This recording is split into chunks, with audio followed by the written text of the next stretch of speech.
We're going to make Gengar. So we need to insert, first things first, a general, like, largest proportioned kind of whatever you want to call it. We can only go up to 60 millimeters. We need something like a sanity check on this, so we just have to see that and then click, finish sketch, just so we have that as a reference, okay? We're going to do 90% of this in this purple tool so that we can manipulate the form, but I got to see Gengar on every side first, okay? So first things first, go into Insert, Canvas, and go to your computer, scroll down, find your drawing. I'm using this one as a reference, and make sure that you scale it up so that it fits Gengar within that circle. Don't go bigger than the circle because it won't fit in the mold and that won't help either of us. So around there is good. Fits perfect, whatever. So you got this first profile.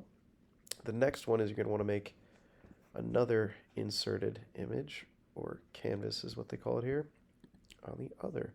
And it's a little tricky to get these to line up, so I'm going to give you a little tip. Scale it up real big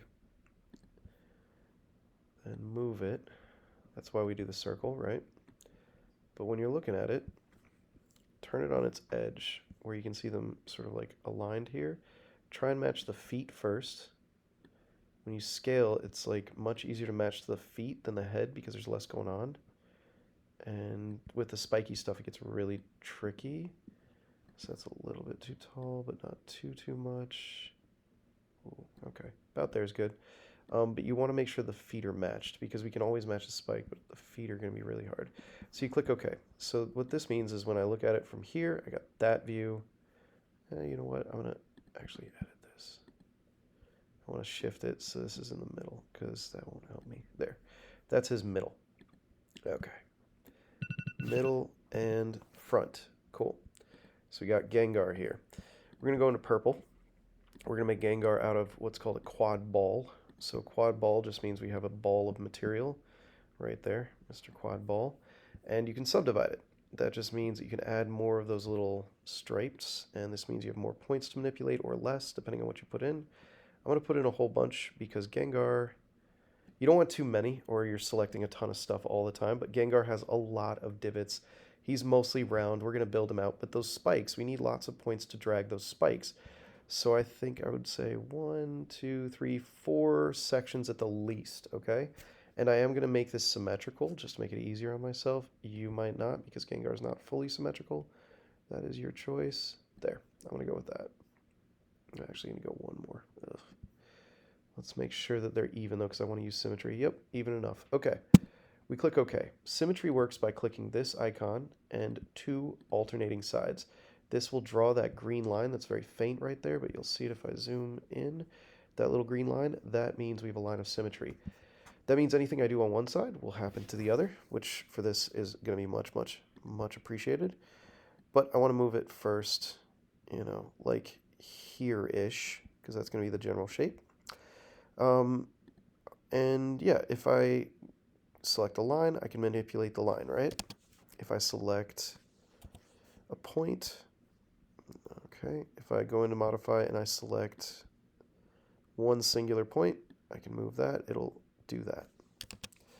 I can select one singular face, you get the idea. But what's also really cool is you can do blanketed selections. So if I go left click over, it'll select this whole thing, and I can select that and manipulate it. If I do right click over, same deal. Left click, think of it as like, if I go left drag, it should be like much more finite.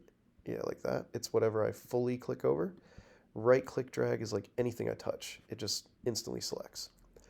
Like I said, you're going to want to like really get in the weeds with this one because this is like a full sculpt of pretty big proportions here. So if he has spikes, you want to make those spikes and you want to drag those. And the way that works is we just drag out those points, see? And we're just going to slowly build it up. You don't want to jump right into it because you don't know quite yet what it's going to look like, but anything I do on one side is going to happen to the other.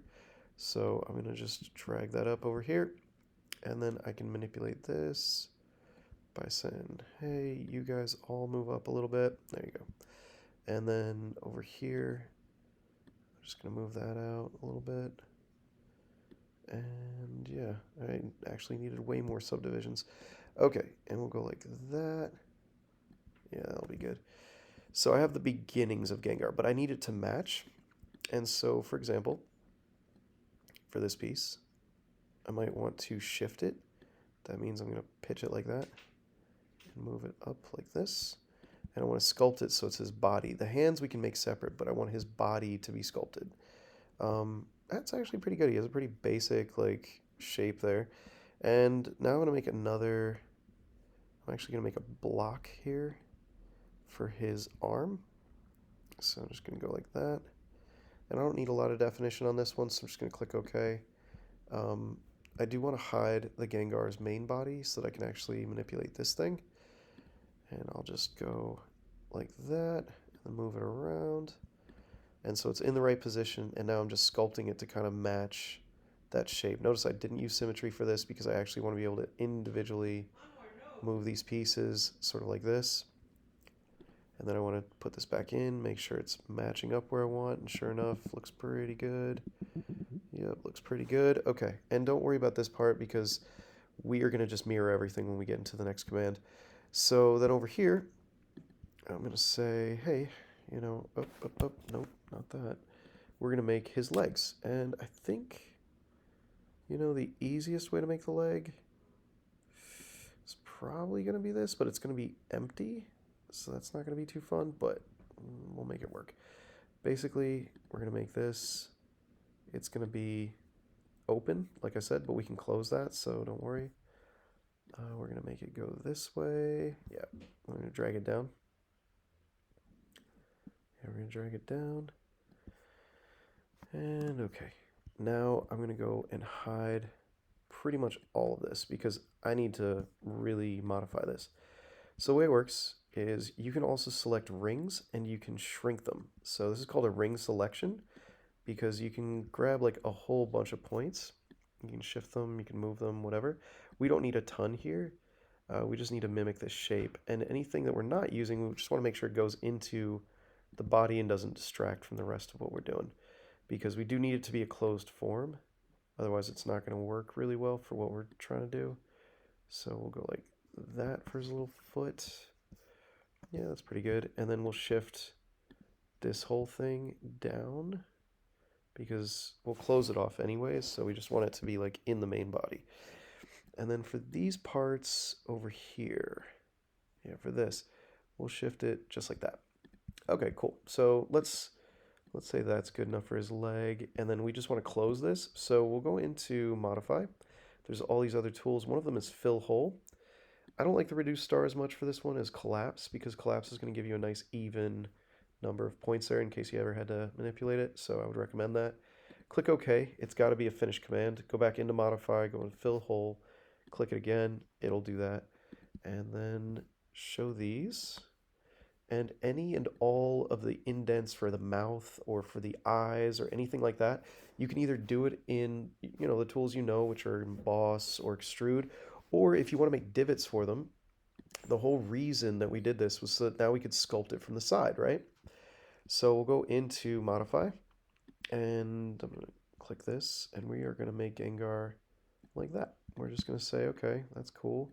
And over here, yeah, that's good. And then we'll grab some of these individual pieces that we need to manipulate like this, or like that. Okay.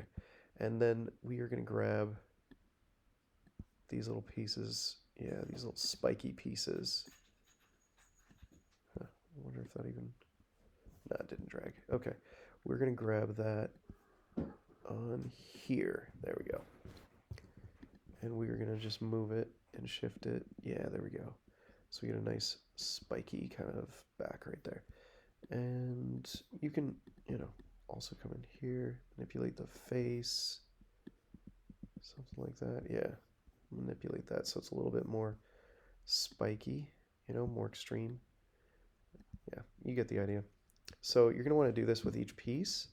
I'm going to leave a few spikes out because it's going to take time to do all of that, and that is, you know, that is something that we're going to work on. This won't go quick, but it will be fun and you will get a good result working with it like this. Also, it's a really great tool. This sculpt tool is used for like all kinds of applications, like auto bodies and all kinds of cool things. So once you get comfortable with it, it's a really awesome tool. So that's pretty good. And yeah, that's pretty good. So now we have his feet, we have his spikes, we have like the general shape of Mr. Gengar here. We'll finish the form.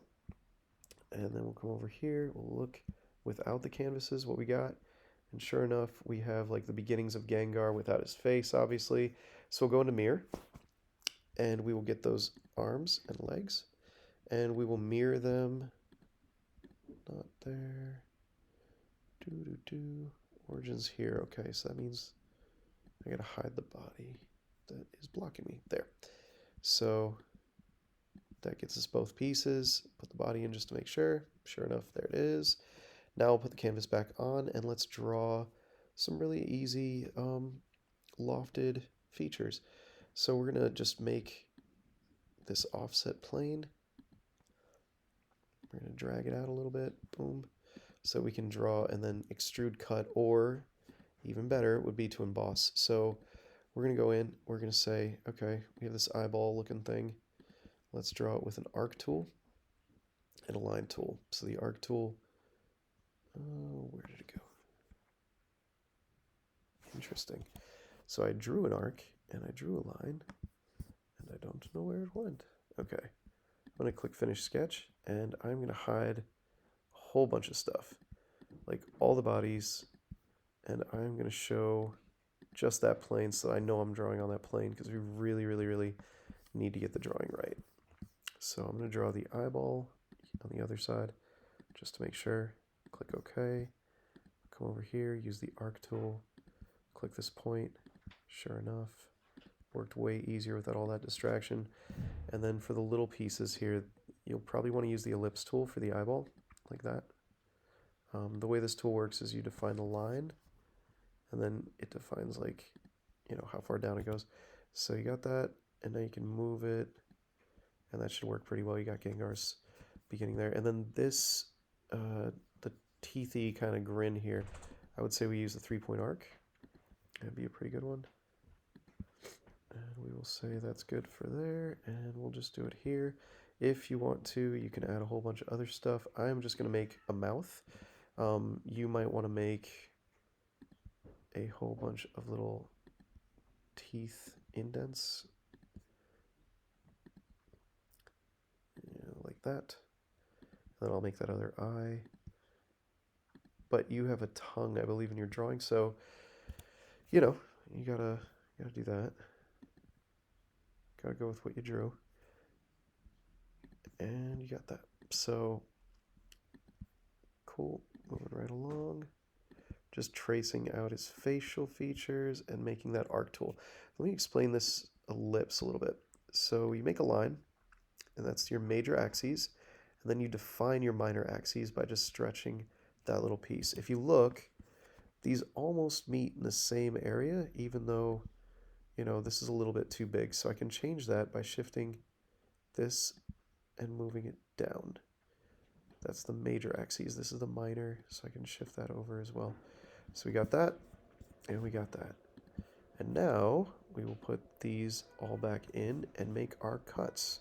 So when I make the extruded cuts, I got this, and this, and this, and this, and this, and this, and this, and this. And we're going to make this extruded cut just right through here. And now we got Gengar. Let's turn the canvas off, the sketches off, and that, and put all of these back in. I think we're pretty good. That looks like Gengar, and you are all set.